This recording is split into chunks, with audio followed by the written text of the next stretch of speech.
नमस्कार, मैं हूं अरुण कुमार। आज बात होगी छत्तीसगढ़ के बजट की। क्या यह बजट विकास की दिशा तय करेगा या सिर्फ कोरे कागजी वादों में ही का पिटारा है? किसानों को क्या मिला?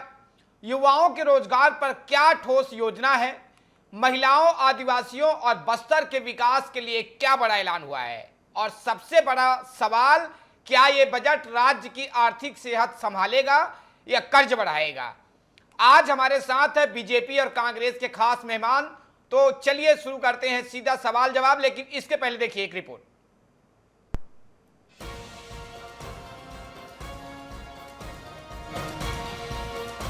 छत्तीसगढ़ विधानसभा में आज वित्त मंत्री ओपी चौधरी ने राज्य के लिए वित्तीय वर्ष 2026-27 का बजट पेश किया, जिसमें 1,72,000 करोड़ रुपए का प्रावधान किया गया है। इस बजट के तहत राज्य की समग्र विकास योजनाओं, किसानों, युवाओं, महिलाओं और विशेषकर बस्तर और सरगुजा क्षेत्रों के लिए कई अहम घोषणाएं की गई है। शिक्षा, स्वास्थ्य, इंफ्रास्ट्रक्चर और कृषि सहित कई महत्वपूर्ण क्षेत्रों के लिए वित्तीय प्रावधान किए गए हैं। साथ ही मेट्रो रेल परियोजना, बस्तर मुख्यमंत्री बस योजना, राज्य के एयर कनेक्टिविटी को बढ़ाने और स्टेट कैपिटल रीजन जैसे बड़े इंफ्रास्ट्रक्चर प्रोजेक्ट्स के लिए भारी निवेश का ऐलान किया गया है। इस बजट से छत्तीसगढ़ के आर्थिक और सामाजिक विकास को नई दिशा मिलेगी। बजट में कहा गया है कि अबूझमाड़ में 2 आधुनिक एजुकेशन सिटी बनाई जाएगी, जिससे बस्तर के युवाओं को अंतर्राष्ट्रीय स्तर की शिक्षा और अवसर मिल सके। दुर्गम इलाकों में आवाजाही सुधारने के लिए 10 करोड़ रुपए का प्रावधान बस सेवा विस्तार के लिए किया गया है। पटनार और देउर गांव में 24 करोड़ की लागत से बैराज निर्माण और कुल 68 करोड़ की स्वीकृति दी गई है। कांकेर में भी एक नया बैराज बनेगा। दोनों संभागों में सड़क नेटवर्क मजबूत करने के लिए बड़े पैमाने पर सड़क निर्माण और कनेक्टिविटी बढ़ाने की योजनाओं को शामिल किया गया है। बस्तर एवं सरगुजा विकास प्राधिकरण के लिए 75 करोड़ रुपए का प्रावधान है। बस्तर नेट परियोजना हेतु 5 करोड़ स्वीकृत किए गए हैं। बस्तर एवं सरगुजा ओलंपिक्स के लिए 10 करोड़ रुपए का प्रावधान है। कुनकुरी, दंतेवाड़ा और चिरमिरी में नए मेडिकल कॉलेज, स्वास्थ्य सेवाओं को विस्तार देने के लिए इन 3 स्थानों पर मेडिकल कॉलेज खोले जाएंगे। कांकेर, कोरबा, महासमुंद में नए नर्सिंग कॉलेज स्थापित किए जाएंगे। मेकाहारा में आई आधारित सुविधाएं, रायपुर मेकाहारा अस्पताल में आई तकनीक के उपयोग के लिए 10 करोड़ रुपए का प्रावधान किया गया है। आयुष्मान योजना में बड़ा प्रावधान किया गया है। शहीद वीर नारायण सिंह आयुष्मान योजना के तहत सरकारी और निजी अस्पतालों में 5 लाख रुपए तक की चिकित्सा सहायता के लिए सरकार ने 1500 करोड़ रखे हैं। अबूझमाड़ और जंगरगुड़ा में एजुकेशन सिटी निर्माण के लिए 100 करोड़ का प्रावधान है। वहीं रानी दुर्गावती योजना के तहत बच्चियों के 18 वर्ष का होने पर 1.5 लाख रुपए की राशि प्रदान की जाएगी। 250 महतारी सदन बनाए जाएंगे। राज्य में 250 महतारी सदन स्थापित किए जाएंगे। इसके लिए 75 करोड़ रुपए का प्रावधान है। मुख्यमंत्री लखपति दीदी भ्रमण योजना महिला जीविका समूहों को सशक्त बनाने के लिए इस नई योजना को लागू किया जाएगा। बस्तर में रोजगार आधारित उद्योगों को बढ़ावा मिलेगा। Rice mill, poultry farm, agro forest processing जैसे क्षेत्रों में 100 करोड़ के निवेश का प्रावधान किया गया है। होम स्टे को भी बढ़ावा दिया जाएगा। पर्यटन को बढ़ावा देने के लिए 10 करोड़ रुपए का प्रावधान किया गया है। मैनपाट और जसपुर के कोतेबेरा में पर्यटन विकास, मैनपाट के विकास के लिए 5 करोड़, जबकि जसपुर के कोतेबेरा में नए पर्यटन स्थलों के विकास के प्रावधान किए गए हैं। रायपुर में नई खाद लैब बनाई जाएगी। बस्तर और सरगुजा में पशुपालन गतिविधियों के लिए 15 करोड़ का प्रावधान।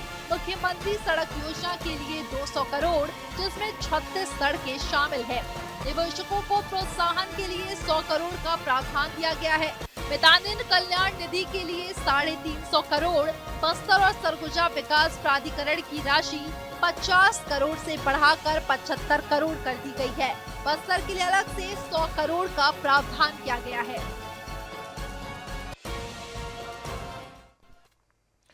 तो छत्तीसगढ़ में बजट पेश किया गया है। सरकार दावा कर रही है कि ये विकास की बजट है। इस पूरे मामले में बातचीत करेंगे। बातचीत करने के लिए हमारे साथ श्रुति शुक्ला जी हैं कांग्रेस से। आपके बहुत बहुत स्वागत करता हूं।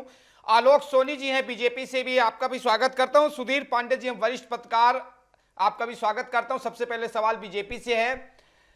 सरकार दावा कर रही है कि विकास का बजट है, इसमें कितनी नई जो है नौकरियां पैदा होगी, किसानों के बोनस पर साफ टाइमलाइन क्या रहेगा?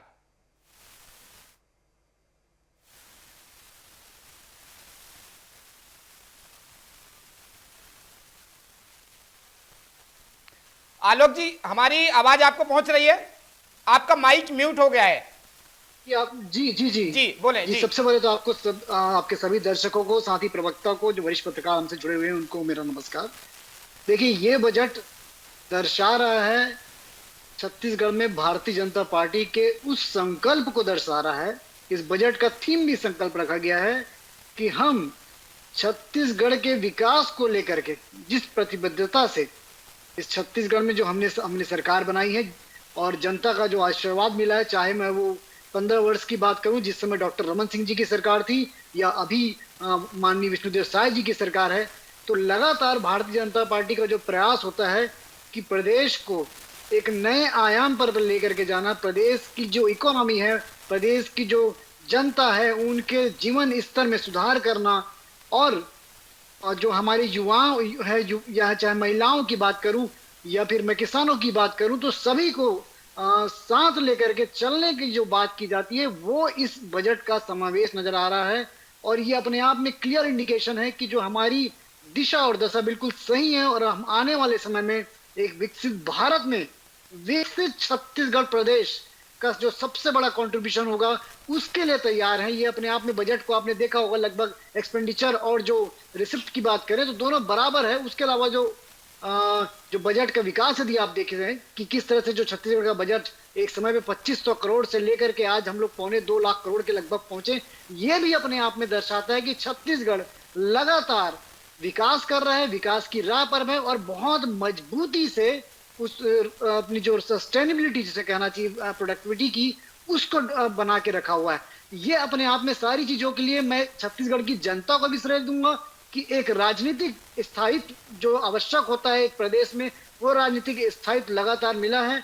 और उसके साथ ही साथ उन तमाम सभी नेताओं को, भारतीय जनता पार्टी के आदरणीय मुख्यमंत्रियों को, जो उस समय पे डॉक्टर रमन सिंह, इस वक्त जो है विष्णुदेव साय जी हैं, और हमारे यशस्वी प्रधानमंत्री श्री नरेंद्र मोदी, जिनकी जो विजन है, जिस विजन के तहत अब हम काम कर रहे हैं, और इस देश को, इस प्रदेश को और बेहतर और सशक्त बनाने के लिए इस बजट को प्रस्तुत किया गया, उसी सभी बातों का समावेश है। मैं बहुत सारी बातें हैं जिसे मैं गिनाना नहीं चाहूंगा, आपके संवाददाता ने बहुत विस्तृत में इस बातों को बताया, और वो अपने आप में मैं समझता हूं कि बिल्कुल सभी बातों का समावेश करता है। क्या युवा, क्या महिलाएं, क्या बुजुर्ग, क्या सरकारी कर्मचारी, सभी के लिए इस बजट में जो महत्वपूर्ण स्थान दिया गया है। और यही बजट जो है आने वाले समय में विकसित छत्तीसगढ़ के नींव का पत्थर साबित होगा, मैं समझता हूं इसके बारे में। और ये हम जो इस वक्त विकास की राह जो हमने डेवलप करी है, इसे हम और आगे भी कंटिन्यू करेंगे। हमारे साथ कांग्रेस से श्रुति शुक्ला जी हैं। कुछ टेक्निकल प्रॉब्लम की वजह से फोन लाइन कट गया है। जब से हम सुधीर पांडे जी से बात कर लेते हैं। ठीक है, श्रुति जी आ गई हैं। श्रुति जी, सीधा सवाल। श्रुति जी, बीजेपी सरकार जो है आज बजट पेश कर दी है, क्या कुछ दिशा और दशा तय करेगी? जी, सबसे पहले आप सभी को मेरा सादर जय जोहर। और सरकार के बजट को देखते हुए आज 2 शब्द मैं यही कहूंगी कि 2 कदम आगे चलने वाली साय सरकार और 4 कदम पीछे हटने वाली साय सरकार।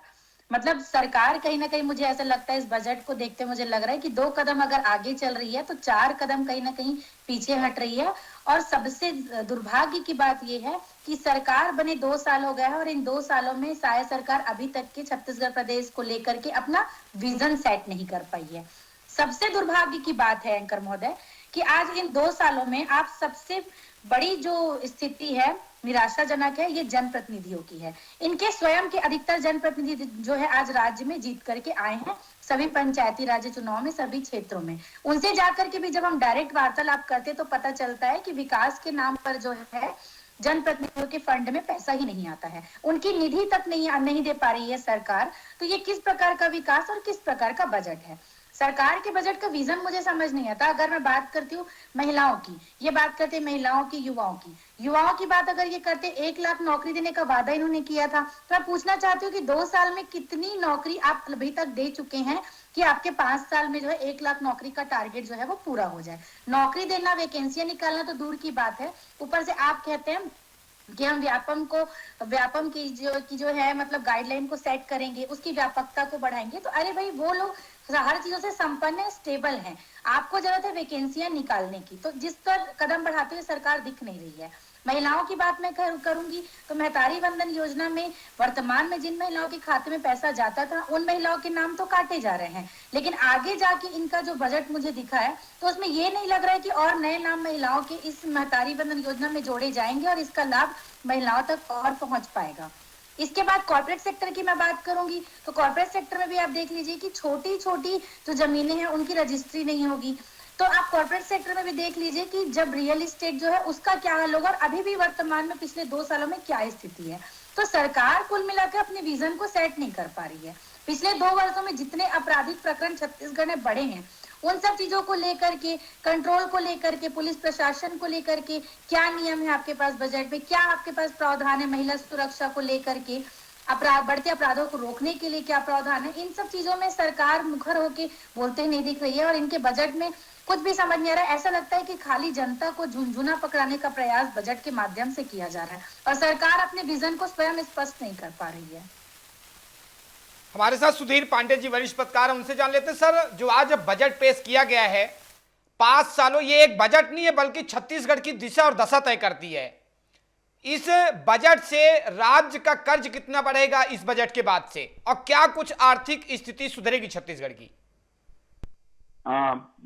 मैं सबसे पहले तो ये कहूंगा कि जो ये बजट था वो अपने फ्री बेच की जो योजनाएं हैं कांग्रेस सरकार के समय से या पिछली भाजपा के सरकार के समय से जो चली आ रही थी, उन्हीं के इर्द गिर्द ही लगभग घूमती रही। 2 चीजों के हिसाब से अगर आप छत्तीसगढ़ को बजट देखें तो इस बजट में बड़ी उम्मीदें थी कि ग्रामीण विकास और खास करके ग्रामीण विकास के लिए जो योजनाएं हैं जो कांग्रेस काल में संचालित थी, जिन्हें डीएमएफ फंड से चलाया जा रहा था, बंद कर दी गई थी, या दूसरी योजनाएं हैं, भावी योजनाएं हैं, उनको लेकर के कोई स्पष्ट दिशा निर्देश इस बजट में रखा जाएगा। बड़ी उम्मीदें लग रही थी। मुझे लगता है कि इस मामले में निराशा हुई है। हाँ, एक चीज जरूर है कि कृषि विकास के लिए घोषणा तो की गई है, मगर जो इंफ्रास्ट्रक्चर के साथ साथ जो कृषि के लिए बाजार, नए प्रावधान और खास करके गौठान जैसी योजनाएं जिसपे अरबों रुपये खर्च किए जा चुके हैं कांग्रेस सरकार के द्वारा, उसे डिब्बा बंद की तरह रख दिया गया है।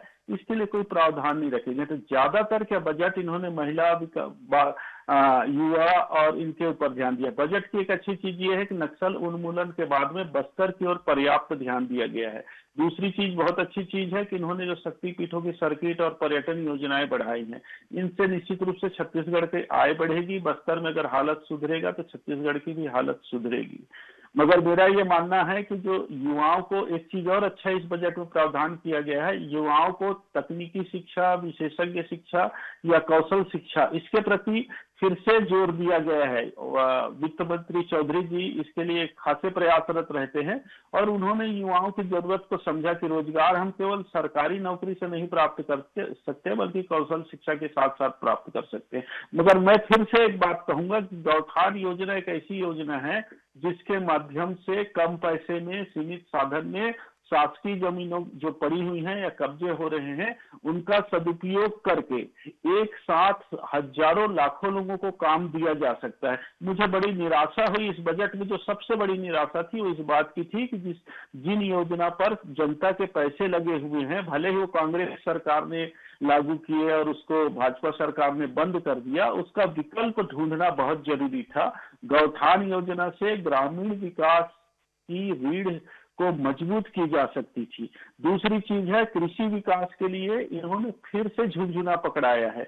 मैं लंबे अरसे से ये महसूस कर रहा कि धान खरीदी राज्य सरकार के लिए, चाहे कांग्रेस के लिए हो चाहे भाजपा के लिए हो, आज सबसे बड़ी समस्या है जो सरकार को घाटे में दे रही। जो फ्री बीज दे रहे हैं महिलाओं को, महिलाओं के नाम पर, युवाओं के नाम पर, या उनको मेंटेन करना, लगभग जो बजट वो में हमने बजट बढ़ा दिया है 1,70,000 करोड़ का बजट को आप 1.25 लाख करोड़ के बजट में ले गए हैं, ये उपलब्धि नहीं है। ये आपने फ्री बीज को लगातार बढ़ाया। कांग्रेस शासनकाल की हाफ बिजली योजना, महतारी वंदन योजना, तेंदू पत्ता बोनस की घोषणा, जो आप लोगों ने चुनाव जीतने के लिए फ्री बीज की घोषणा की है, उसके वजह से बजट बढ़ा है। और अंधाधुंध जो बजट बढ़ा है उसको अब नियंत्रित करना आने वाली हर सरकार के लिए सबसे बड़ी चुनौती होगी।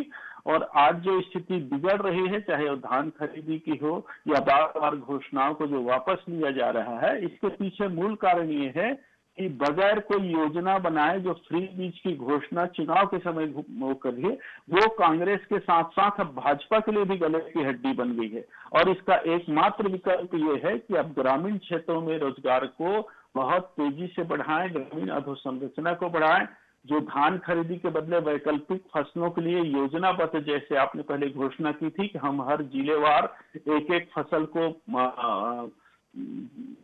एक जिले को एक फसल के हिसाब से वर्गीकृत करेंगे, इस तरह की योजनाओं की आवश्यकता थी जिनका जिक्र ही नहीं है। मेरा यह कहना है कि आपने जो घोषणाएं की है, लाभकारी घोषणाएं की है, चुनाव जीतने के लिए जो घोषणाएं की है, वो तो अपनी जगह है, मगर उसके विकल्प में आपने कोई ऐसी योजना नहीं ला पा रहे हैं या कोई ऐसा ठोस प्रयास आपका इस बजट में नहीं दिख रहा है जिससे छत्तीसगढ़ को जो अधिभार लगातार बढ़ रहा है। मैं फिर से बार बार कहूंगा, सिर्फ भाजपा सरकार ही, कांग्रेस सरकार की भी और भाजपा सरकार दोनों के लिए आने वाले समय में जो भी सरकार में आएगी वो सिरदर्द बनेगा। जी आलोक जी, छत्तीसगढ़ में बेरोजगारी, हालांकि देश में बेरोजगारी छत्तीसगढ़ निचले पायदान में, लेकिन छत्तीसगढ़ की युवा जो है वो पलायन ना कर सके अलग राज्यों में काम मजदूरी करने के लिए, काम करने के लिए, उनके लिए क्या कुछ ठोस कदम इस बजट में है?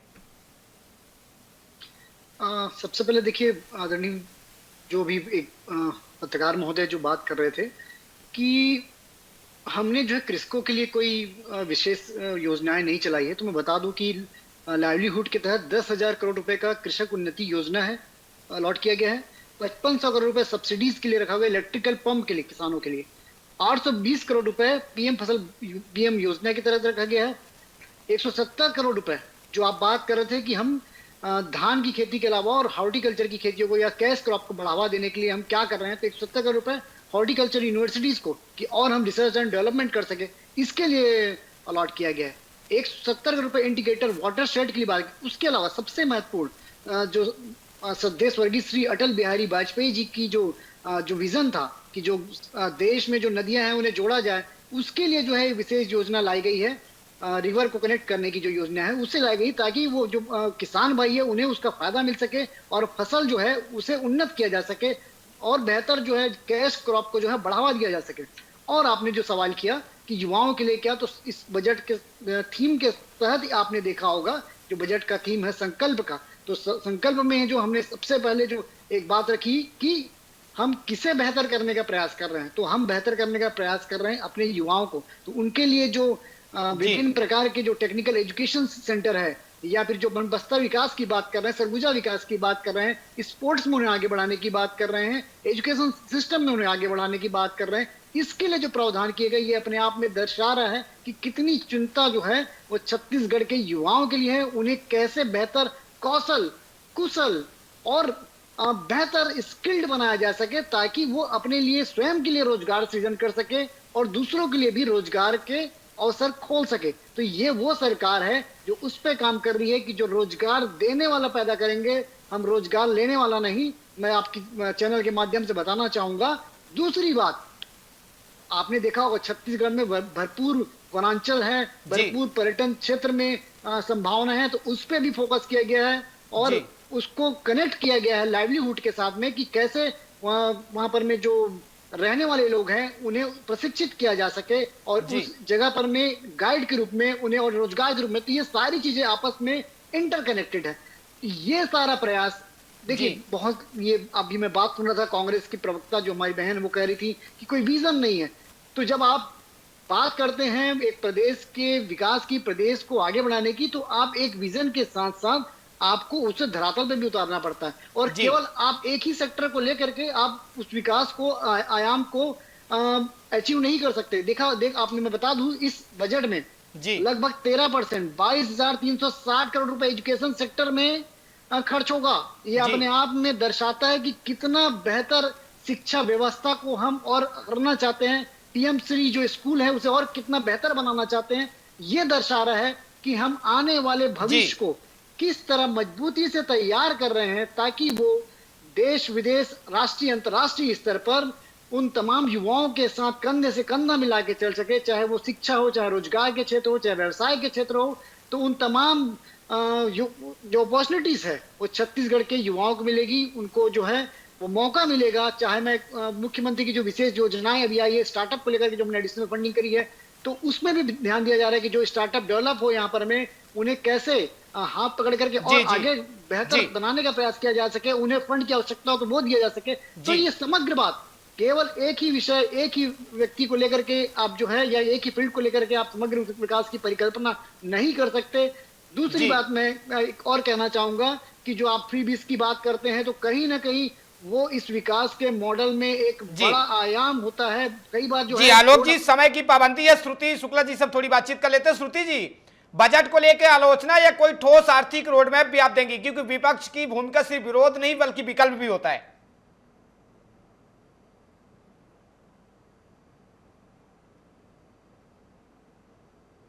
श्रुति जी आपका म्यूट हो गया है, माइक म्यूट है श्रुति जी आपका।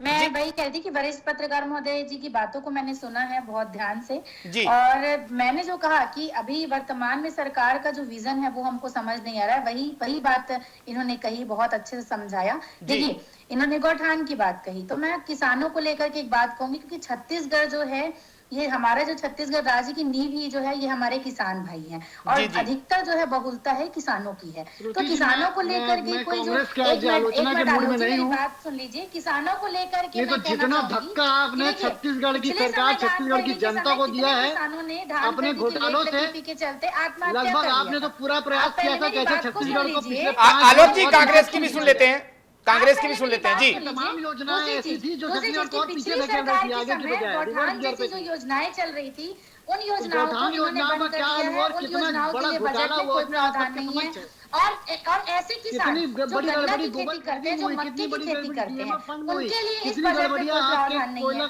तो किसानों के लिए तो कहीं ना कहीं आप सोचने का प्रयास कर ही रहे हैं, युवाओं को भी नहीं छोड़ा। आप किसानों की स्थिति को तो समझ ही नहीं पा रहे हैं। कारण क्या है कि सरकार स्वयं निचले स्तर पर जाकर की परिस्थितियां समझना नहीं चाहती। आज जो अभी वर्तमान में प्रदेश में जो किसान गन्ना और मक्के की खेती करते हैं, उनके लिए कोई प्रावधान नहीं है। गौठान जैसी जो लाभकारी योजना पिछली सरकार के समय चल रही थी, उसको इन्होंने बंद कर दिया। तो किसानों के लिए तो कोई बजट में विशेष प्रावधान है नहीं। इन्हीं की सरकार के समय की बात है कि 1 महीने पहले हमारे प्रदेश के कई किसानों ने धान खरीदी की लेट लतीफी को लेकर के आत्महत्या की थी। तो आपने किसानों के हित के लिए क्या किया, जबकि किसान बाहुल्य प्रदेश है हमारा, किसान हमारे प्रदेश की नींव है। दूसरी बात इन्होंने कही शिक्षा की, तो शिक्षा में मैं एक बात कहना चाहूंगी कि आत्मानंदी स्कूल को इन्होंने पीएम श्री स्कूल किया, बहुत अच्छी बात है। आप जब पीएम के नाम से स्कूल का संचालन कर रहे हैं तो आपका तो फर्ज है, आपने आत्मानंद स्कूल किया, आपका फर्ज है कि कांग्रेस ने पीएम श्री स्कूल को आत्मानंद स्कूल किया, वो पीएम श्री स्कूल ही था। भी उस लेवल की होनी चाहिए। लेकिन आज आप आत्मानंद स्कूल की स्थिति जाकर के देख लीजिए कि फंड के अभाव में आत्मानंद स्कूल की स्थिति कितनी जर्जर है। तो शिक्षा के क्षेत्र में इसीलिए 22,380 करोड़ रुपए का प्रावधान किया गया शिक्षा क्षेत्र में और वर्तमान में स्कूल एजुकेशन के लिए रायपुर में 20,000 से अधिक भर्तियां निकाली जा रही है सरकारी भागों में करी है।